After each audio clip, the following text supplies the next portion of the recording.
Hello there. I've had a response for two freedom of information requests that I made to the Countess of Chester Hospital, where you make it to a sort of a central NHS FOI request thing, and then they send them back to you eventually with an answer. The answers I've got for both of them, well, I'll read it out to you.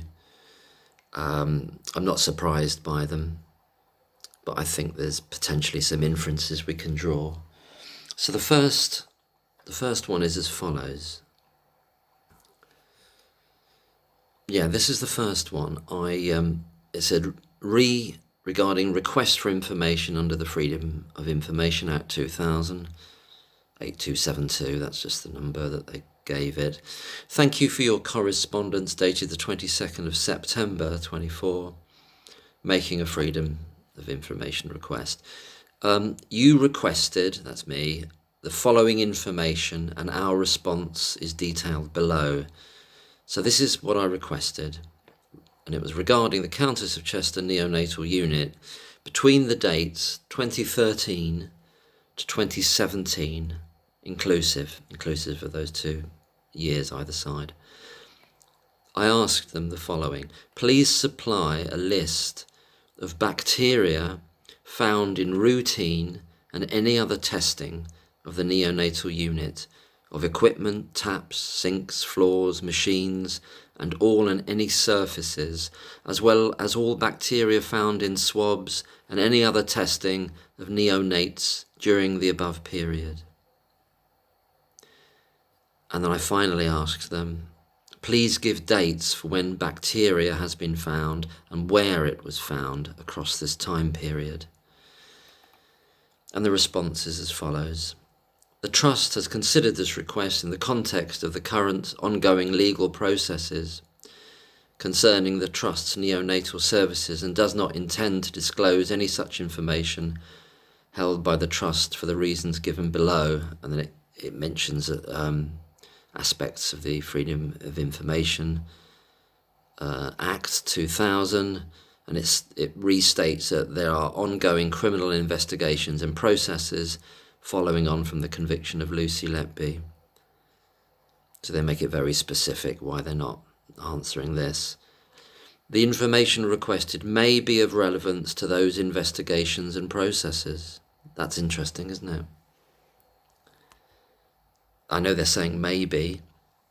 They're saying that the finding or otherwise of certain bacteria on the unit may be.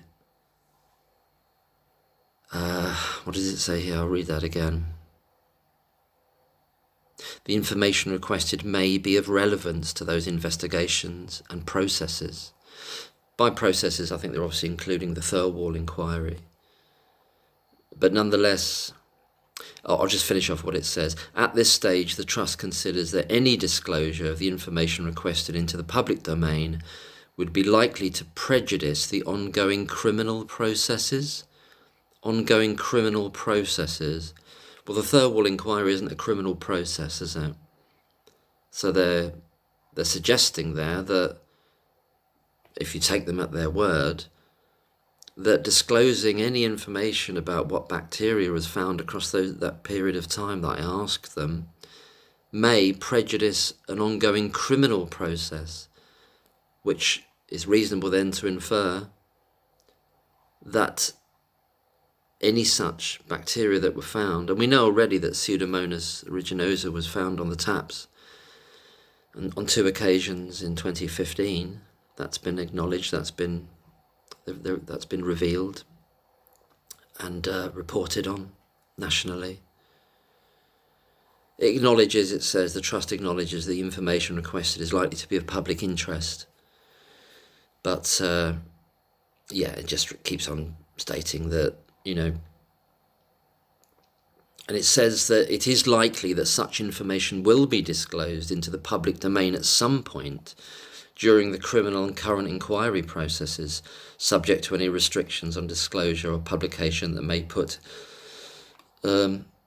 be put in place by the courts or inquiry. However, at this stage, the Trust considers that preventing prejudice to the ongoing investigation processes by the non-disclosure of such information outweighs the public interest in disclosure. Interesting. There's a kind of tacit or oblique acknowledgement that this is an issue here, and they know full well that an element of is out there already in terms of the Pseudomonas aeruginosa, which was not presented in the trial, was it? It was not presented. Did the defence even know about it? I doubt it. But it wasn't part of the trial. I'll just look at the second response that I received today. So the second response I received today, it says, dear requester, thank you for your correspondence. And I sent this on the 24th of the 9th. And this is what I asked them for.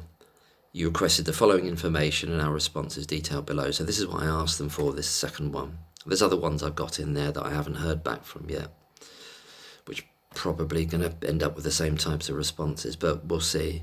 But with this one here that I received today, please can you supply, I'm asking them, please can you supply the following information with regard to the Countess of Chester Hospital neonatal unit to cover the following time period, 2013 to 2017 inclusive. I'll do that wide bracket in order to get any potential changes, but as you'll see from their response, anyway, I'll just carry on. What I've asked for are all Datix reports made by month from January 2013 to December 2017, and a breakdown, please, between Datix reports made by doctors and consultants and those made by nurses and other staff, only in respect to the neonatal unit. For example, I asked them, X number of Datix reports made in a given month, say May 2015, for example, and then in brackets, in respect of this total number, how many were made by doctors and consultants, and how many were made by nurses, on a month-by-month basis for the neonatal unit, please. That was my request. So a Datix report, what it is, I'm just reading from a website here. Datix is an online system for all staff, this is related to the NHS, for all staff to report any incidents and risks. As an organisation, i.e. the Datix organisation, we're keen to learn, this facility, sorry. As an organisation, we're keen to learn from the experiences of our patients and staff. We encourage staff to report all risks, incidents, and near misses. So, yeah, that's from a website called dchs.nhs.uk, so it's part of the NHS there. Datix incident and risk reporting, so it also involves near misses. So, for example, Dr. Gibbs leaving the monitor switched off, walking away with the essential monitor, he switched it off and didn't turn it back on again. That would be, well, what would that be? What would that be? That would be certainly a risk, it would be an incident, and it would be a near miss because it was caught. It was caught. And who was it caught by? That really serious error is caught by Lucy Letby, and she put it right. Anyway, back to their response to do with this now. So I've asked for all the Datix reports, as I said, and I'll read out their response, which they put in bold. The Trust has considered this request in the context of the current ongoing legal processes concerning the Trust's neonatal services and does not intend to disclose any such information held by the Trust for the reasons given below. Then it mentions an aspect of the Freedom of Information Act, subsection blah, blah, blah. And it goes on to clarify or state further, there are ongoing criminal investigations and processes following on from the conviction of Lucy Letby. So it's cut and paste again, isn't it? I wonder how many of these they're getting from other people across the country, and perhaps from journalists as well. The information requested may be of relevance to those investigations and processes. At this stage, the Trust considers that any disclosure of the information requested into the public domain would be likely to prejudice the ongoing criminal processes. It's exactly the same. Yes, it's exactly the same. It's exactly the same answer as the other one. It says you've got a right to appeal, but they're not going to. No point in doing that. Yeah, it just restates the one that I read for the other one to do with bacteria. It just finishes off saying the trust considers that preventing prejudice to the ongoing investigation processes by the non-disclosure of such information outweighs the public interest in disclosure. So it's a no to both of them, but what it's telling you is that they're both very highly sensitive in terms of what bacteria was found, what are they hiding potentially. I suspect, now whether they'd make some of this stuff disappear, I think it's quite easy that they could do that. But are there tests there somewhere in their system that show that that some of the neonates were positive for Pseudomonas aeruginosa and or other bacteria which may have led to sepsis and necrotizing enterocolitis, all these sorts of things that would have been the likely cause of death. We know there's been an acknowledgement from the hospital that 4 of the deaths that were not ascribed to Lucy Letby, falsely ascribed, or the other ones were falsely ascribed, but 4 of the other deaths were due to infection. We know that pretty much all the deaths that Lucy Letby was blamed for causing, they all had markers for infection.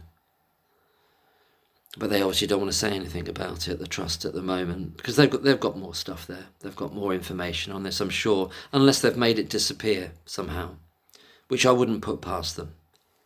And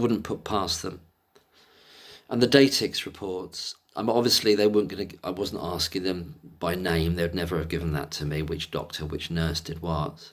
But just to get a sense of the flow of what is being reported over that period of time. Was there a spike over that 2015, 2016 period, or what other spikes were there in terms of reports of incidents, near misses, and what's the other word they use here? Risks, incidents and near misses. And who was making them? Were any made by doctors at all? Was it just nurses? But I'm not going to get that information, at least at the moment. They're not going to release it into the public domain, at least at the moment, they say. But I think on both those counts, of course, I wish they would have just given the information over that they have. If you can trust it, even if you can trust it, which I wouldn't necessarily trust it at all. But nonetheless, that this is the way they're reacting at the moment. It's just battening down the hatches of it, really, because they know they're under scrutiny. Just to go back to that, the first one about the bacteria, it's that thing about the information requested with regard to bacteria. It says here, may be of relevance to those investigations and processes.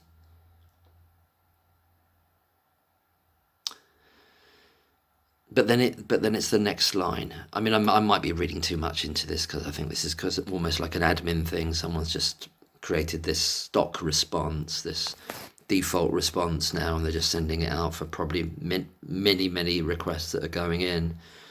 I've had a few of these before. There's been 1 or 2 of these before with this, similar to this. But there's something slightly different here, where it says the trust considers that any disclosure of the information requested, and then it makes it very specific that it's likely to prejudice ongoing criminal processes. So just to kind of join that up, they're saying that if we tell you in this freedom of information request what bacteria were found, that it may, or would be likely to, I might be reading too much into it, would be likely to prejudice criminal processes. I think that's very interesting. Perhaps I'm reading too much into it, really, and it's just a total stock response, and it doesn't bear that kind of level of analysis, and it's not that the subtext isn't there to that degree. But I think in reality, the information is there. But it's whether which I wouldn't trust the NHS to be honest about revealing it, or trying to find some way to corral it or hold it back or distort it or lose it, especially after what they're party to now. But anyway, I'll leave it there. That's those two Freedom of Information request responses received today. Thank you very much for listening. All the best. Bye-bye.